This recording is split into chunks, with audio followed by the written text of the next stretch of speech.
Hello, great people. Welcome back to Global Happenings today. If I say that there is serious fire on the mountain for Southeast politician, I am not wrong because right now the youth have arisen in this political season to do the unthinkable, which may likely affect them in all their political endeavors this particular season. We know that this period Nigerians are on top preparation, especially those who are politicians. They are in top preparation for the upcoming election in 2023. We've heard a lot of people declaring their intention both at the national, the local level. But right now, the Southeast youth have decided to take a drastic action against Southeast politicians. You're going to see their reasons why they want to take this action. But before we give you full details of that, if you've not subscribed, please do well to hit on the red subscribe button and also on the bell icon so that you get notification anytime we publish our videos. Now, according to the news, the coalition of Southeast Youth Leaders, COSEYL, says it is currently compiling a list of governors in the region who embezzle public funds, saying they will not be allowed to occupy any political office in the forthcoming election. Bam. In a statement issued by the President General of the coalition, Goodluck Ibem, he expressed sadness over alleged high level of corruption by some governors in the region, stating that the sharp practices of some of these governors have dragged their state backward economically and otherwise. The coalition called on all citizens of the region to join hands in ensuring that no corrupt individual occupy any political office in 2023. The statement read thus: as youth leaders of the zone mandated by our people to defend their interests at all times, we have decided to expose all corrupt governors for probe to the Economic and Financial Crime Commission, EFCC, ICPC, and other relevant authorities saddled with the responsibility of scrutinizing public office holders. We are investigating our governors, and any of them found wanting will not be elected or permitted to hold any other public office in the coming election. The Igbos cannot afford to make such or to make another mistake of presenting corrupt persons for any political office again in 2023. We call on our people to rise up and defend our commonwealth from being embezzled and taken away by those we elected to protect our interests. The time to act is now.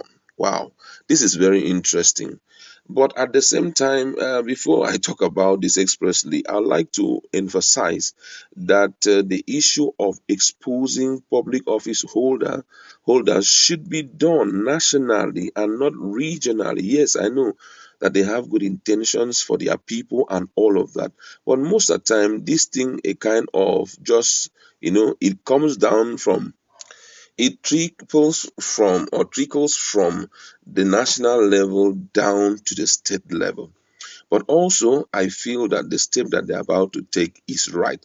But then, even as they're taking this step, they have to give the people their confidence, sway to the people or vow to the people that they will not do this on political grounds, because I know that during this kind of period, most politicians who have opponents that are stronger than them may possibly give monies to these youth groups to dent the image of the other guy, begin to drag him both on the internet, drag them to EFCC, just to make sure that they kind of weaken their reputation, political reputation, so that they will not have enough votes from the people. So, as at this point, they need to guarantee the people that that is exactly what they are going to do.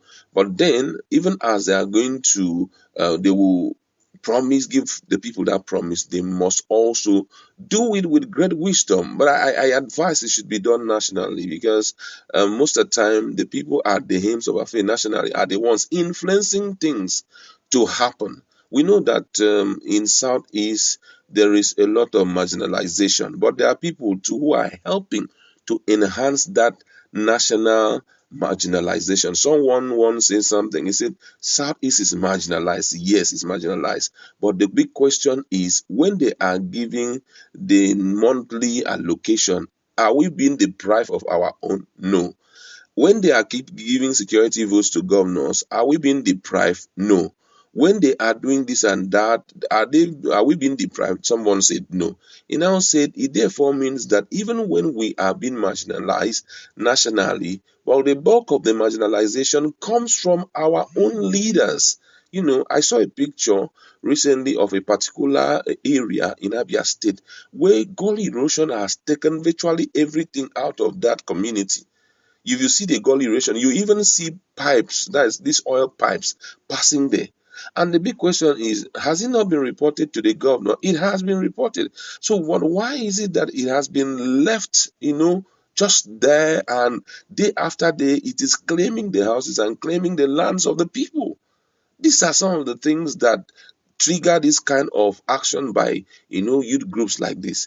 They give you money to take care of the people. You decline taking care of the people, decline giving developmental progress, decline a lot of things, and then you expect the people to vote for you automatically. No, this whole issue of corruption needs to be brought to an end. You understand? But then we want it to be done nationally. If you notice fairly recently that some people have declared their intention to run for presidency. Some also have declared their intention to run for other lofty posts.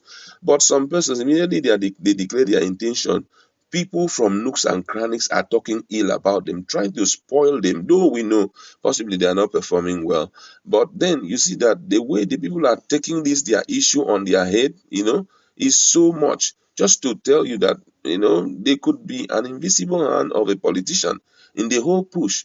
We do not want such things to come up as they are fighting and trying to sanitize the political terrain of the Southeast. They should not be influenced by other politicians. They say, okay, put this guy's name. As you put his name, right to EFCC. Say he embezzled this, embezzled it, so that we can frustrate every step to be taken by him to mount that position.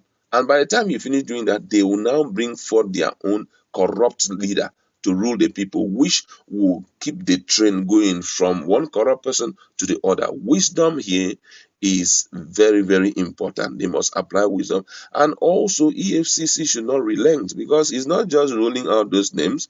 If those names are in the righteous book of some parties, especially the ruling party, remember what the ruling party told Nigerians, that immediately somebody cross-carpeted to their party, automatically his sins has been forgiven, and what is in the past remains in the past. That's not what we want. If these guys are going to painstakingly bring out the names of these corrupt leaders, then EFCC should do their job by ensuring that proper investigation is carried out. And if they have to be stopped, let them be stopped, so that at least we can see new crop of leaders in 2023 who will change the narrative of this country. That's where we would like to leave it. Go to our comment section. What's your position on this?